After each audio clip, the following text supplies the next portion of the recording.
जब अर्जुन कर्म योग का गहरा अर्थ समझने लगता है, तब उसके मन में यह प्रश्न उठता है कि श्री कृष्ण यह प्राचीन ज्ञान कैसे जानते हैं, जबकि उनका जन्म तो अभी हुआ है। तब श्री कृष्ण भगवद गीता के चौथे अध्याय ज्ञान कर्म संन्यास योग में अपने दिव्य स्वरूप और कर्म के गहरे रहस्य को प्रकट करते हैं। वे अर्जुन से कहते हैं कि यह सनातन योग उन्होंने सबसे पहले सूर्यदेव को दिया था और समय के साथ यह ज्ञान लुप्त हो गया। इसलिए धर्म की रक्षा और सत्य को स्थापित करने के लिए वे समय समय पर पृथ्वी पर अवतार लेते हैं। जब जब अधर्म बढ़ता है और धर्म कमजोर पड़ता है, तब वे मानव रूप में प्रकट होकर सज्जनों की रक्षा और दुष्टों के विनाश का कार्य करते हैं।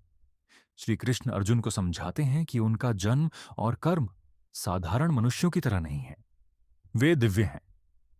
और जो व्यक्ति इस सत्य को समझ लेता है, वह जन्म और मृत्यु के बंधन से मुक्त हो जाता है। इस अध्याय में श्री कृष्ण कर्म और ज्ञान के बीच के गहरे संबंध को भी स्पष्ट करते हैं। वे बताते हैं कि केवल कर्म छोड़ देना सन्यास नहीं है, बल्कि कर्म करते हुए भी उसके फल की आसक्ति छोड़ देना ही सच्चा सन्यास है।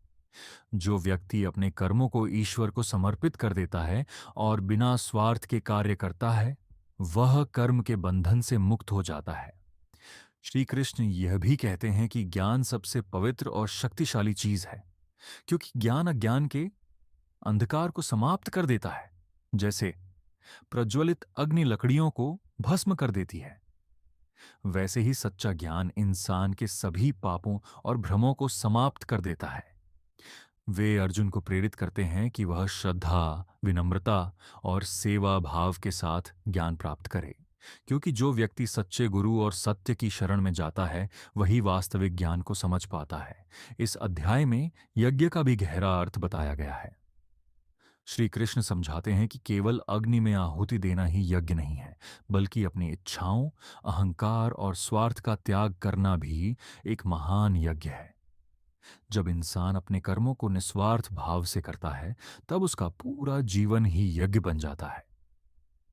श्री कृष्ण अर्जुन को यह भी सिखाते हैं कि संदेह इंसान का सबसे बड़ा शत्रु है, क्योंकि संदेह मन को कमजोर कर देता है और इंसान को निर्णय लेने से रोकता है। लेकिन जो व्यक्ति ज्ञान और विश्वास के साथ आगे बढ़ता है, वह हर डर और भ्रम से मुक्त हो जाता है। अंततः यह अध्याय हमें सिखाता है कि कर्म, ज्ञान और समर्पण का संतुलन ही जीवन को सही दिशा देता है। और जब इंसान अपने कर्मों को निष्काम भाव से करते हुए ज्ञान को अपनाता है, तब वह भीतर से स्वतंत्र और शांत हो जाता है। अंत में यही गहरी सीख सामने आती है। सच्चा ज्ञान वही है जो अज्ञान और भय को समाप्त कर दे, और सच्चा कर्म वही है जो बिना स्वार्थ और आसक्ति के किया जाए, क्योंकि यही मुक्ति और दिव्य जीवन का मार्ग है।